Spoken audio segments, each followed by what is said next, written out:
Hello guys, Crispy here and welcome back to another video. With this one, my friends, I'm gonna be testing a GeForce GTX 1660 Ti in Man Remastered. This one is the Zotac AMP edition of the card, 6GB version of it. Well, there are only 6GB 1660 Ti's anyways. We're running it with the latest Nvidia drivers, 516.94 at the time of recording this video. I'm not overclocking the GPU. You can see all of its specs here in Tech Power-Up's GPU Z, and over on the left, we're pairing it with a Ryzen 9 5900X and 32GB of RAM to avoid CPU bottlenecks. Let's get into it, shall we? Let's go for the settings first. I'm playing at 1080p resolution, and we're also going to test this one at 1440p and maybe a little bit of 4K, although that's definitely not recommended. We're using TAA anti-aliasing at the moment, but we're also going to test FSR 2.0 as usual, and we're using the very high settings preset. Okay, just by looking at this is actually super similar to what the GTX 1080 got in this game, guys, yesterday. I mean, the 1080 is of course an 8GB GPU, so it might actually have the edge at 1440p and 4K resolution, but here at 1080p they're very similar. This one is slightly slower right now because the other one didn't really drop from 50 FPS in this area at very high settings. It was a little bit more stable, I guess, but hey, this is pretty decent performance coming from a 1660 Ti, that's for sure. Outside of the Central Park area, which is one of the most intensive areas in the game, you get 80s, 70s, not a problem here. Power utilization is amazing here on the 1660 Ti. It's a 130 watt GPU or 120 watt GPU, but this one's overclocked, so consumes a little bit more than that. Yeah, guys, it seems like it is a pretty solid experience here at 1080p very high settings. I would probably lower it down to high instead of very high because it looks very similar, and maybe use some FSR 2.0, especially at the higher settings. I strongly recommend FSR 2.0 because it brings up more details actually at 1440p and 4K, and it makes the image sharper and it makes it run better, of course. Here we go, top of the building time, and looking back at it, it gets 50 something FPS. Not bad, 40s around here while dropping. It doesn't really drop from 40 FPS, and we got a 69 FPS average here. That is absolutely perfect, guys. Okay, amazing. Let's stop it right there now. That's beautiful. And now let's enable some FSR 2.0. For that, I will actually need to restart the game because VRAM usage went down by a little bit there when I applied it. So let's do that. And I will be restarting the game every time I set a new resolution or setting. So yeah, that's pretty weird that you need to do this in this game, but that's just how it works here. Here we go. Start counting our FPS. Let's see how much it drops while dropping from that building and taking a look at the entire city. Right now, it's definitely a little bit better. We didn't really see it almost touching 100 FPS previously, I believe. And looking back, we're now dropping into the 60s instead of like the 40s and 50s. Okay, looking back at the entire city, now it doesn't even drop from 60 FPS, guys. Wow, that's insane. Okay, then. And while dropping from here, of course, it does drop still, but this is like the most intensive thing that you can do in this game. And the fact that it only drops into the 50s, it's okay. You know, you're not going to do that very often anyways. And actually, on top of the Empire State Building right there, looking down at this city, it gets more FPS than in this one. So yeah, in this one you actually gotta render pretty much the entire map, and that's super intensive, of course.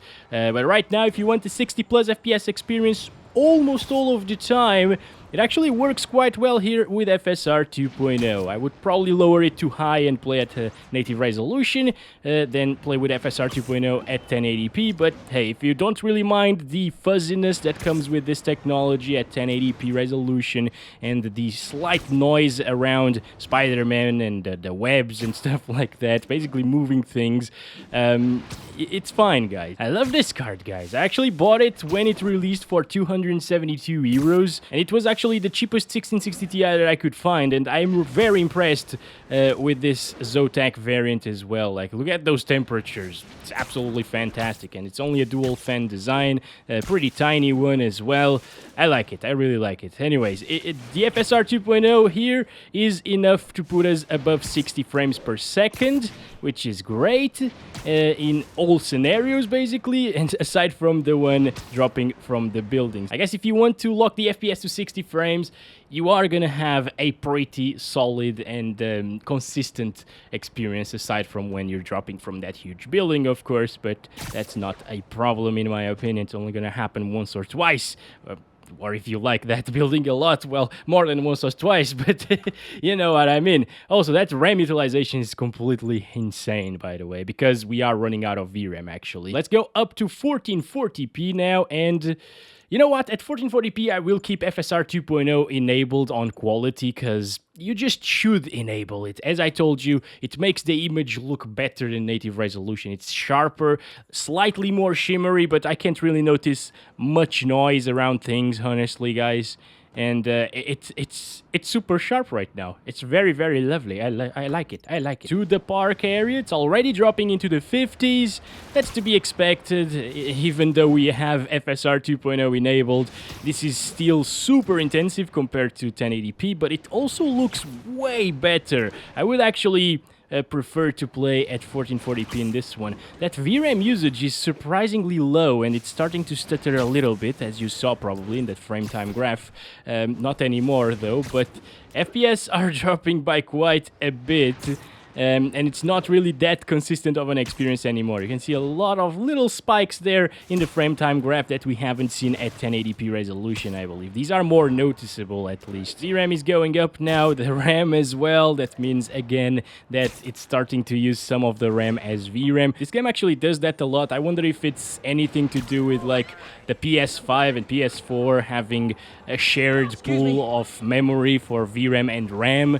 Yeah, it kind of seems like it is utilizing a lot of RAM as VRAM sometimes, even with higher-end GPUs. That's why you gotta keep restarting the game every time you change FSR and stuff like that, because then it won't swap back the textures into the VRAM again, and you actually end up getting less VRAM utilization, weirdly.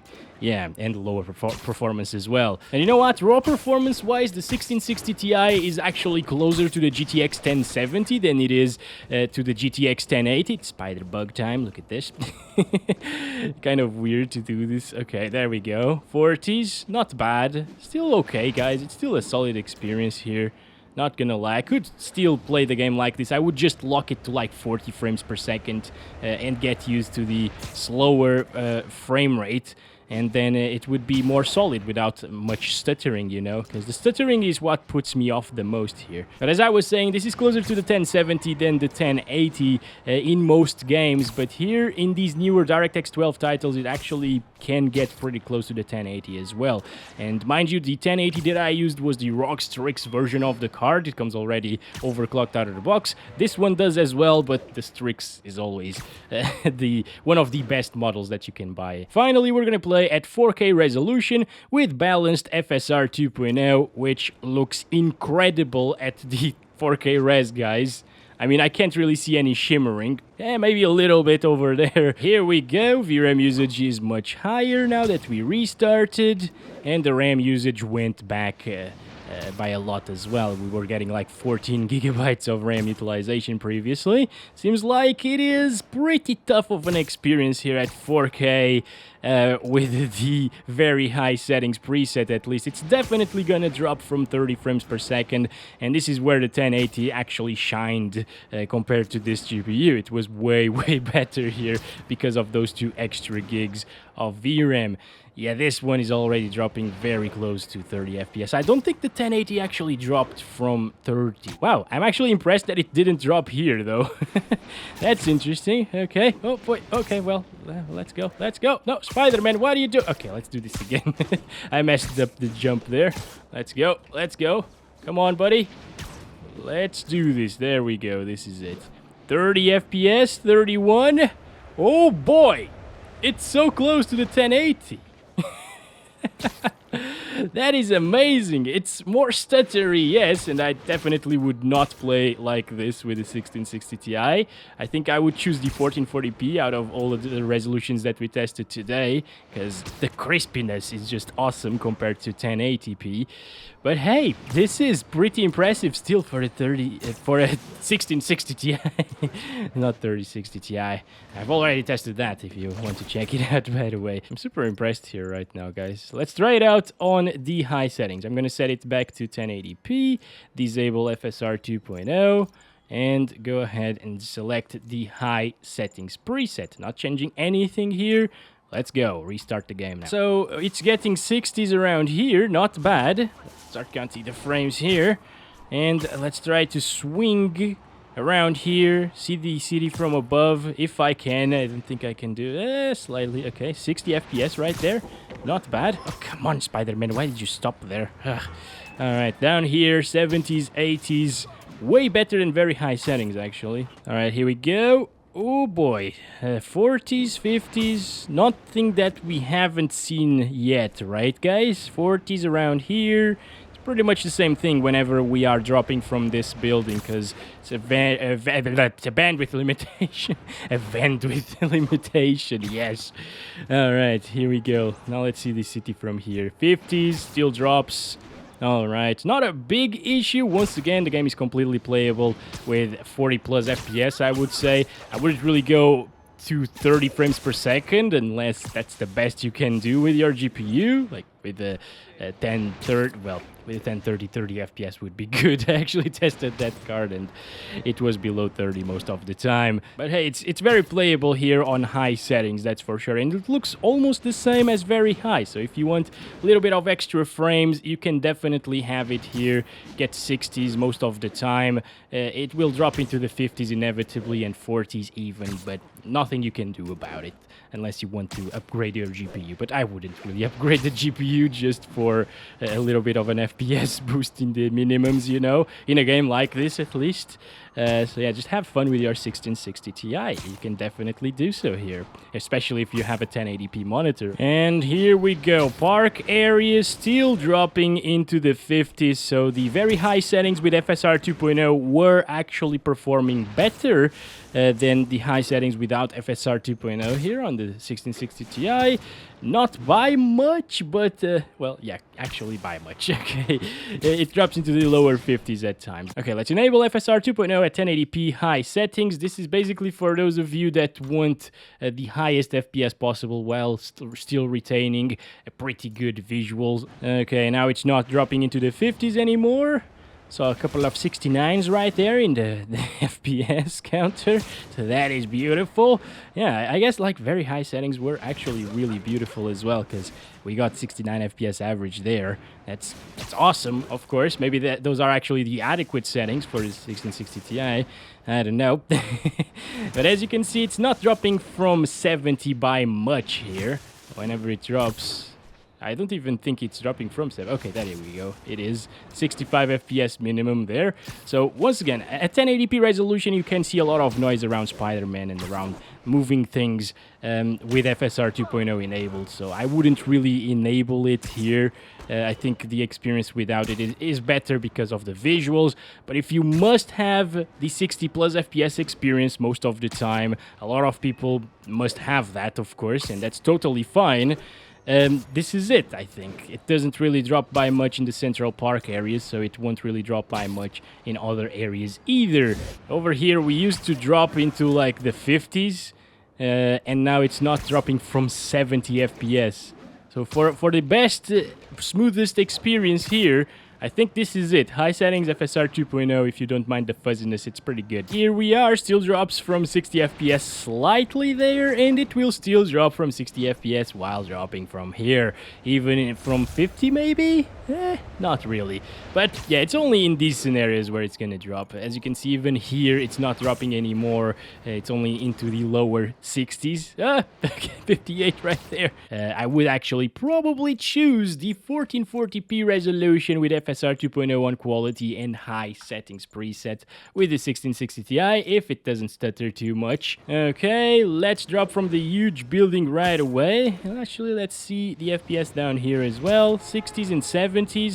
Way better than very high, I think, and so far it hasn't really stuttered, so it's a good start. Here we go, almost there. Oh boy, okay, there we go. All right, 40s, could be better, but it could be a lot worse as well. 41, 42, doesn't really seem to drop into the 30s, so that's okay.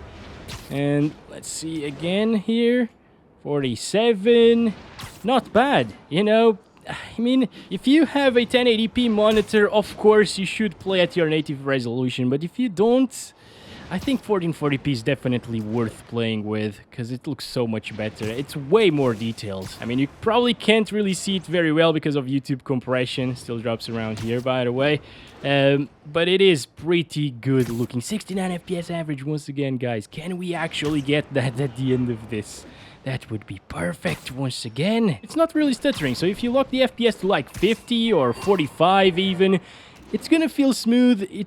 You're gonna get used to it.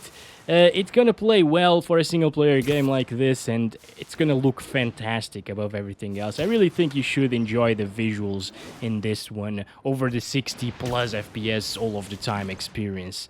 I think it's a better one and more immersive one like this. So, yeah, these are the settings that I would choose for the GTX 1660 Ti. Your opinion might differ, of course, but this is just me. I'm also utilizing a 4K monitor, so 1080p looks kind of terrible.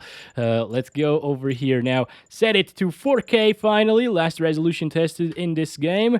And the balanced preset here in FSR 2.0. Okay, to no one's surprise, it's still pretty rough on this little GPU, guys. It's just the 6 gigs of VRAM are not really enough for 4K gaming these days, unfortunately, but yeah, it still manages 30 plus. So I guess if you want to like lock your FPS to 30 and you don't mind the kind of bad smoothness, it's 30 FPS, it kind of feels pretty bad in this game and in a lot of titles as well, especially after playing with 60 frames per second for a long time. But yeah, if you connect your PC to your TV, play with a controller, 30 FPS locked, it might be pretty decent here. Not gonna lie, it still looks fantastic like this. Even the reflections look pretty good as well if you're not pixel peeping them, you know. Look at this, down here, 50s and 40s. Not bad. Oh boy, 37, 36. This is just as intensive as the Central Park area, maybe slightly more, I don't know. Now we gotta keep in mind that we also didn't drop from 30 frames per second on very high FSR 2.0 balanced and 4K resolution. So I think that might have been the better experience if you really want to play at 4K and lock the FPS to 30 and connect your PC to a 4K TV or something. Because yes, the high settings still look amazing, but very high is very high. It will look a little bit better. So for that full visual experience, if you're after that and you don't really care about FPS too much, I think the very high settings are a little bit more adequate than these, honestly. Yeah, still dropping to pretty much the same values. 30 FPS right there. It's the same thing over here. So, well, I guess that's been it for this video. You can play with whatever settings you want. Every setting that we tested here today was very playable and enjoyable, although very high was a little bit more stuttery than high. I just remembered that, so maybe this is the way to go if you want 4K. But hey, that's it for this one. Hope you guys enjoyed. Don't forget to like and subscribe if you haven't already. I'll catch you guys in the next one very soon, and let me know if you're buying this game with 1660 Ti and what settings you're gonna utilize. Again, thanks for watching, and as always, love you all. Bye-bye.